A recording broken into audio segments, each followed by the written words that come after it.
भाषाई शुद्धता की नई उठी बहस में ताज़ा शिकार बनी फिल्म आदि पुरुष, जिसे ट्रोल होने के बाद 3 विवादित संवाद बदलने पड़े।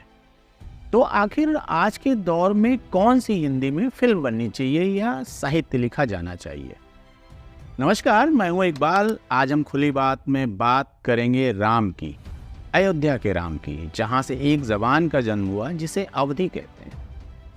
राम का नाम सामने आता है तो सबसे पहले बचपन में मोहल्ले की रामलीला याद आती है। जहाँ भैया लाल राम बने मंच पर नजर आते हैं तो मुन्नू निगम लक्ष्मण और इलाके का सबसे भीमकाय आदमी रावण बनता था। साथ में बाएं हाथ पर एक छोटा सा मंच होता था जहाँ हारमोनियम और ढोल होता था, जहाँ गोस्वामी जी रामचरितमानस का पाठ कोरस की जगह करते थे और कवितानुमा संवाद के लिए राधे श्याम रामायण का उपयोग किया जाता, जो 80 के दशक में ही लिखी गई। रामलीला के सभी पात्र हिंदी अवधि मिश्रित भाषा में संवाद करते थे, वो भाषा जो आम जन आसानी से समझ लेता था। इसी बीच मंच के सामने जमीन पर बैठे दर्शकों के बीच राम सीता की आरती घूमती रहती। दर्शक के श्रद्धा भाव से उसमें 1 रुपए का सिक्का डाल नतमस्तक हो जाता। ये वाले राम सौम्य थे, मुस्कुराते रहना उनका स्वभाव था। इसी रूप को रामानंद सागर ने टेलीविजन के जरिए घर घर पहुंचा राम को उत्तर भारत से पूरे भारत में स्थापित कर दिया। अरुण गोविल और दीपिका चिकालिया के रूप में राम सीता की जोड़ी हर घर के पूजा घर में स्थापित हो गई। इस वाले राम की भाषा परिष्कृत हिंदी थी, यानी वो हिंदी जो किताबों में चलती थी, जिसे हम खड़ी बोली के नाम से जानते। दर्शक टीवी की आरती करता हाथ जोड़कर भक्ति भाव से पूरे आधे घंटे एक एक सीन को मन में स्थापित कर लेता।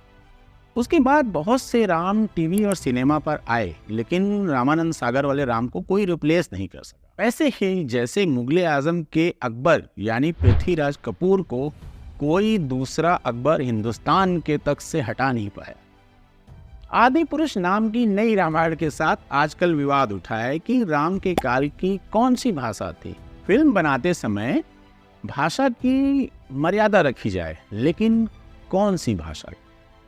रामायण महर्षि वाल्मीकि ने संस्कृत में लिखी। ऐसा कहा जाता है कि ये पहला महाकाव्य था। जाहिर है उस समय की भाषा संस्कृत रही होगी, लेकिन राम कथा को जन जन तक पहुंचाने का श्रेय गोस्वामी तुलसीदास को जाता है, जिन्होंने तकरीबन 500 साल पहले मुगल सम्राट अकबर के काल में लिखा, जो उत्तर भारत में बोले जाने वाली भाषा अवधि में थी।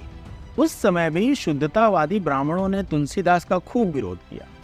कारण वही बताया गया जो आज बताया जा रहा है कि भगवान तो संस्कृत में सोचते बतियाते थे, तुम्हारी हिम्मत कैसे हुई गरीब किसानों, मजदूरों और आम आदमी की जुबान में लिखने की।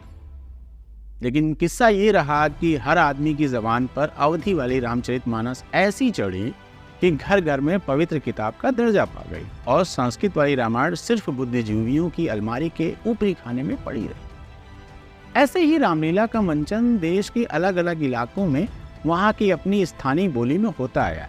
बिहार में भोजपुरी, मैथिली, हरियाणा में हरियाणवी में, लेकिन आज तक किसी ने भाषाई शुद्धता को लेकर वहाँ बवाल नहीं मचाया। ठीक इसी तरह उत्तर से लेकर दक्षिण तक अलग अलग भाषा में राम कथा लिखी गई, यहाँ तक कि कहानी में भी भिन्नता मिलती है। बात आदि पुरुष में बोले गए 3 सस्ते संवाद की नहीं है, बात है मार्केट में डिमांड और सप्लाई की। वो दर्शक वर्ग जो मल्टीप्लेक्स का महंगा टिकट लेकर फिल्म देखने जाता है, उसकी जबान क्या है? पिछले 1.5 दशक में सिनेमा की जबान कितनी बदली है।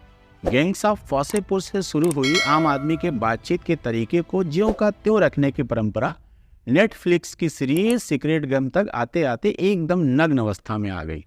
लेखक और निर्देशक का तुर्रा ये कि दर्शक यही जुबान बोलता। अब वो जमाना गया जब उर्दू शायरी वाले संवाद बोले जाते, जो हकीकत के दुनिया में थे ही नहीं। आदि पुरुष के निर्देशक ने भी आज की पीढ़ी को उनकी रामायण दिखाने की कोशिश की। ये और बात है कि वो पूरी तरह सफल रहे। फिल्म बेजान शरीर जैसी थी, जिसे टीजर फिर ट्रेलर रिलीज के बाद बार बार रंग रोगन कर परोसा गया। ऐसा लग रहा था कि पात्रों से जबरदस्ती संवाद बुलवाए जा रहे थे। इतनी नीरस कि 3 घंटे की फिल्म में 3 बार 15-15 मिनट की नींद ली जा सकती थी। लेकिन विरोध का स्वर बस उन 3 डायलॉगों पर रिपीट होता रहा कि भगवान ऐसी छपरी भाषा कैसे बोल सकते हैं। अब सवाल उठता है कि हिंदी फिल्म कौन सी हिंदी में बने, वो हिंदी या हिंदुस्तानी जो अमीर खुसरो के समय में बोली जाती थी, या फिर वो जो पारसी थिएटर के ज़माने। जब भी हिंदी फिल्में बनना शुरू हुई तो फारसी मिश्रित उर्दू के लंबे लंबे काव्यात्मक संवाद से भरी होती थी। ये परंपरा पारसी थिएटर से सिनेमा में आई थी। आगे चलकर हिंदी फिल्में असल में उर्दू फिल्में हुआ करती, जहां संवाद और गाने ठेठ उर्दू में होते थे। मुगल आजम इसका परफेक्ट उदाहरण है। मेरे हुजूर, पालकी, कागज़ के फूल, प्यासा, चौदहवीं का चांद, यहाँ तक कि शोले जैसी फिल्म भी इसी श्रेणी में आती है। बीच में एक भाषा इजाद की गई, खड़ी बोली कहलाई, जिसे उर्दू और फारसी के शब्द निकालकर संस्कृत के शब्द डाले गए। ये भाषा साहित्य की भाषा कहलाई। हालांकि हिंदी सिनेमा इस तरफ कभी नहीं गया, वो उर्दू मिश्रित जबान से सीधे आम बोलचाल की भाषा की तरफ मुड़ गया। आमिर खान, सैफ और अक्षय खन्ना अभिनीत फिल्म दिल चाहता है वो पहली फिल्म थी जिसमें लक्ष्यदार संवाद की जगह सीधे बोलचाल की भाषा का इस्तेमाल हुआ। आगे चलकर जब सिंगल स्क्रीन थिएटर को रिप्लेस करके मल्टीप्लेक्स आए और छोटे बजट की मेट्रो सिटीज़ आधारित फिल्में बनी तो अंग्रेज़ी के शब्द हिंदी के बीच धड़ल्ले से घुसते गए। आज नई जनरेशन, जिसे जेनजी कहा जाता है, वो अंग्रेजी में हिंदी का तड़का लगाना पसंद करती है। आदि पुरुष जैसी फिल्मों का मलबा इसीलिए ढेर हुआ कि उसकी ज़बान न इधर की रही न उधर की। शुद्ध परिष्कृत हिंदी यूज़ करते तो कॉमेडी बन जाती, और आज वाली अंग्रेजी में घुसी हिंदी यानी इंग्लिश का उपयोग करते तो सारे पात्र गुरुग्राम स्थित लाफिंग क्लब के स्टैंड अप कॉमेडियन नजर आते। मनोज मुंतशिर शुक्ला, जो मीम बाजों के हाथों बेरहमी से हलाल हुए, वो कुछ खिचड़ी लिखना चाह रहे थे जिसमें सब कुछ साध लिया जाए, जहां वो बुरी तरह नाकाम रहे। अगर फिल्म के संवाद के अलावा बाकी सेक्शन बढ़िया बना होता तो भी बात बन जाती, लेकिन पूरी डिश चौपट थी। बार बार तड़का मार कर भी कोई स्वाद नहीं लाया जा सका। कहानी राम की थी, जो सबको पता है। कहानी कहने की ज़बान पहले से विवादित रही है। तुलसीदास भी अपने समय में ट्रोलर्स के शिकार हुए थे। दूसरी बात, धर्म की बात करना आज के दौर में तलवार की धार पर चलना है। बैलेंस बिगड़ने पर सिर्फ पैर ही नहीं कटता, सीधे मुंडी उतार ली जाती है। भले ही बाजार में लाफ्टर क्लब में बिंदास सेंसर्ड जुबान बेधड़क बोलिए, लेकिन घर लौटते ही दरवाजे पर छोड़ दीजिए। किताब उठाते ही शुद्ध हिंदी उच्चारण में हिंदी पढ़ना शुरू कीजिए। लेकिन आदि पुरुष परिवार के साथ देखी जाएगी, जहां एक सीट भी हनुमान जी के लिए रिजर्व है। वहाँ स्क्रीन पर हनुमान जी से बुलवाओगे, तेल तेरे बाप का, कपड़ा तेरे बाप का, तो ऐसे में पब्लिक फिल्म की लंका तो लगा ही देगी, और लग ही गई।